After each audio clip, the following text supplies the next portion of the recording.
Hi everyone, I'm back to read the next Felicity book from the American Girl Dolls.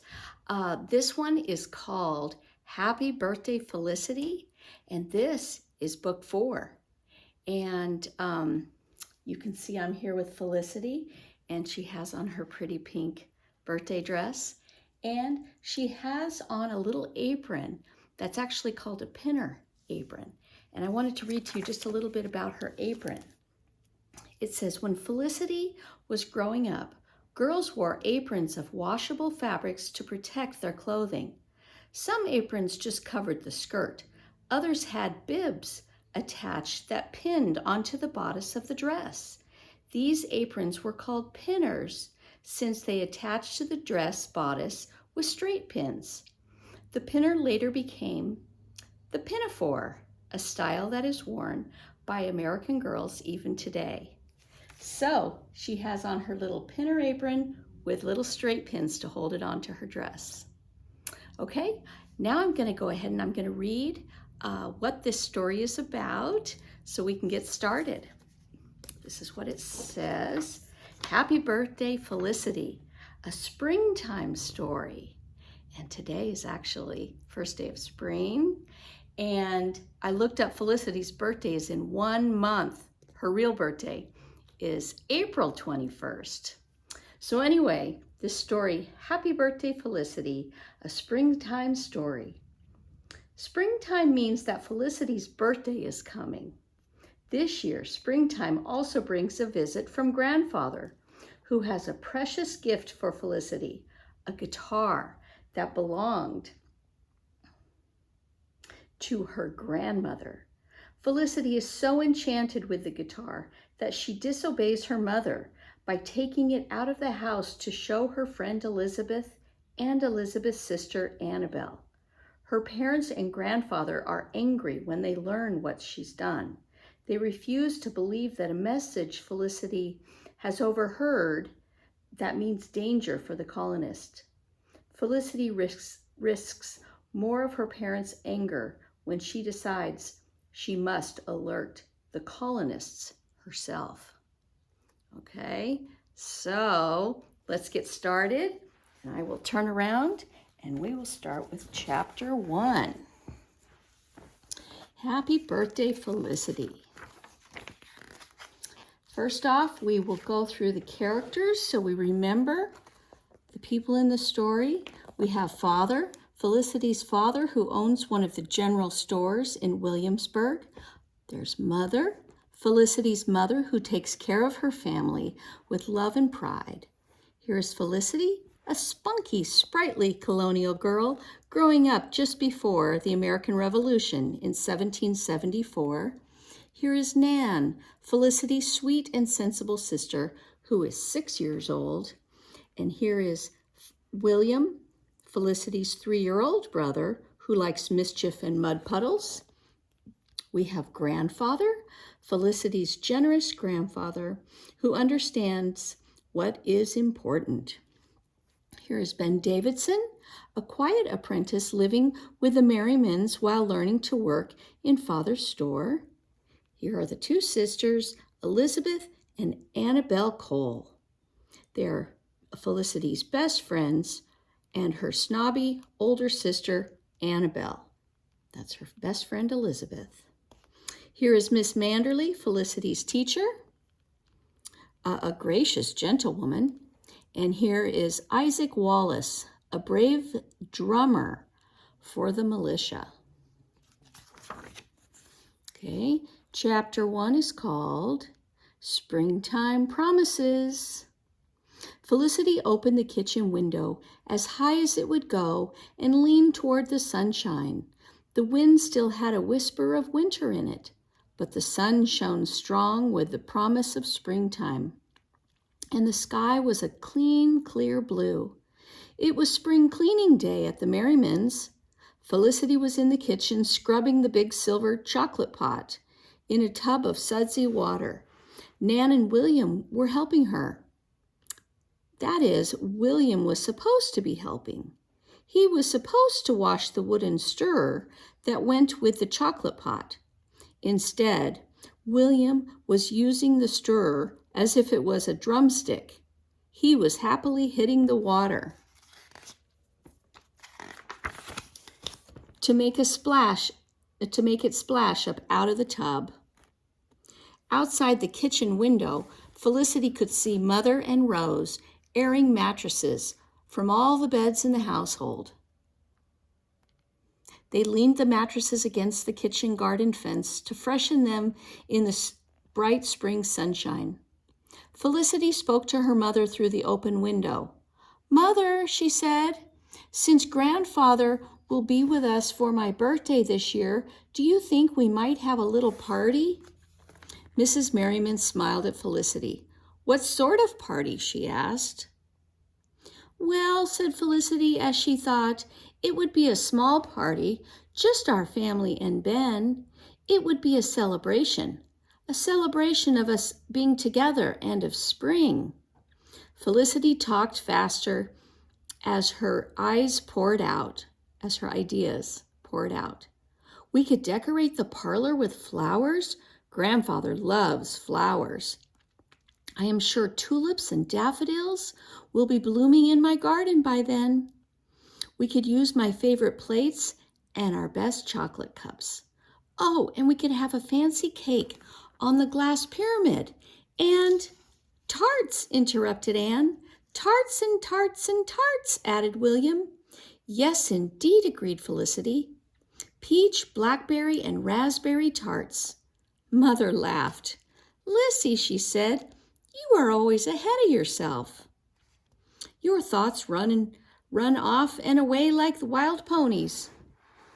You know 'tis days till Grandfather comes and weeks till your birthday." She helped Rose lift and turn one of the mattresses. "It's hard to believe that you will be 10 this year." "Lizzie," she said, "though you do grow fast as a weed, perhaps what comes of being born in the spring."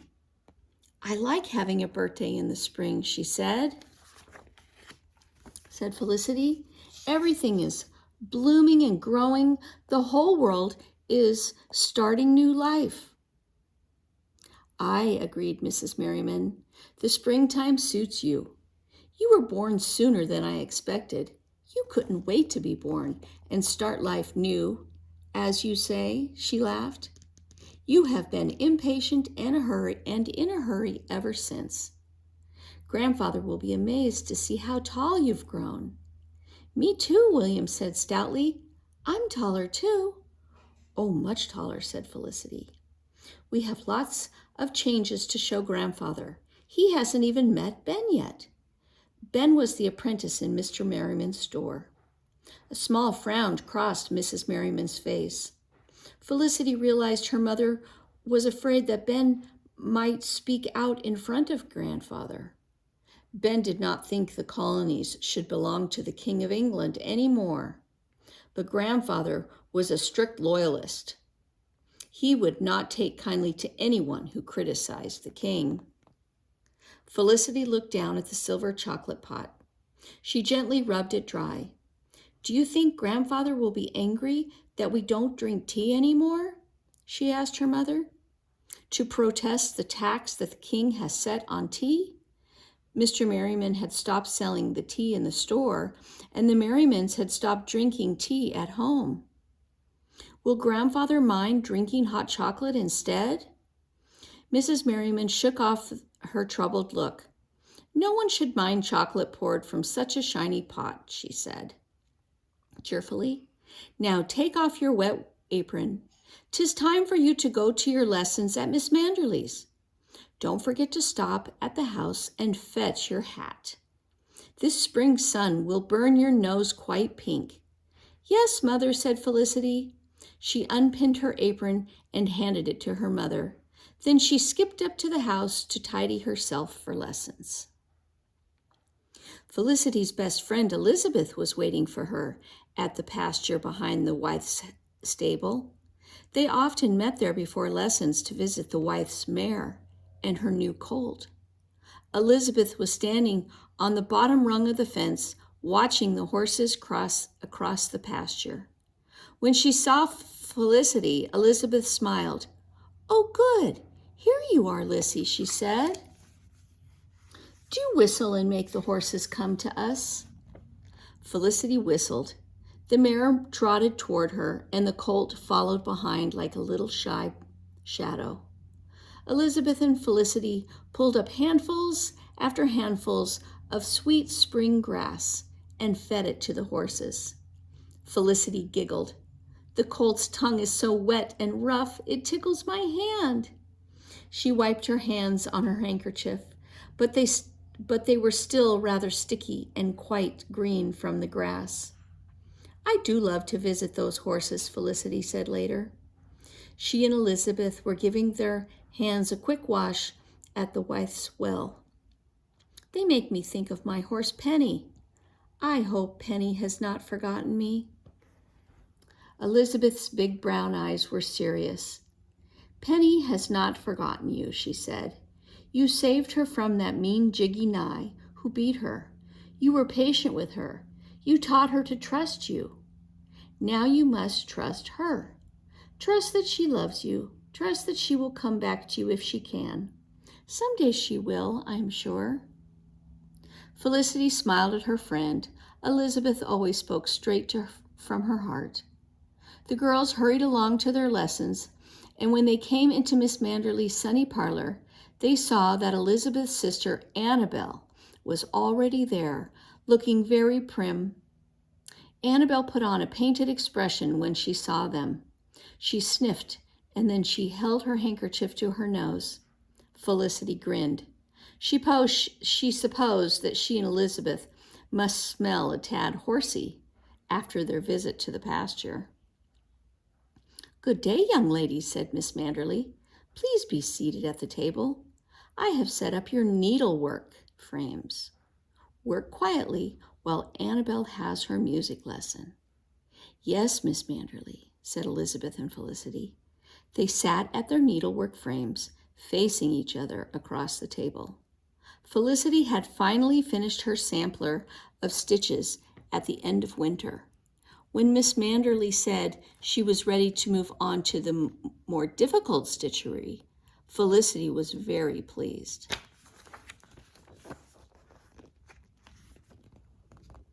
She had loved the wooden needlework frame that sat so prettily on the table in front of her.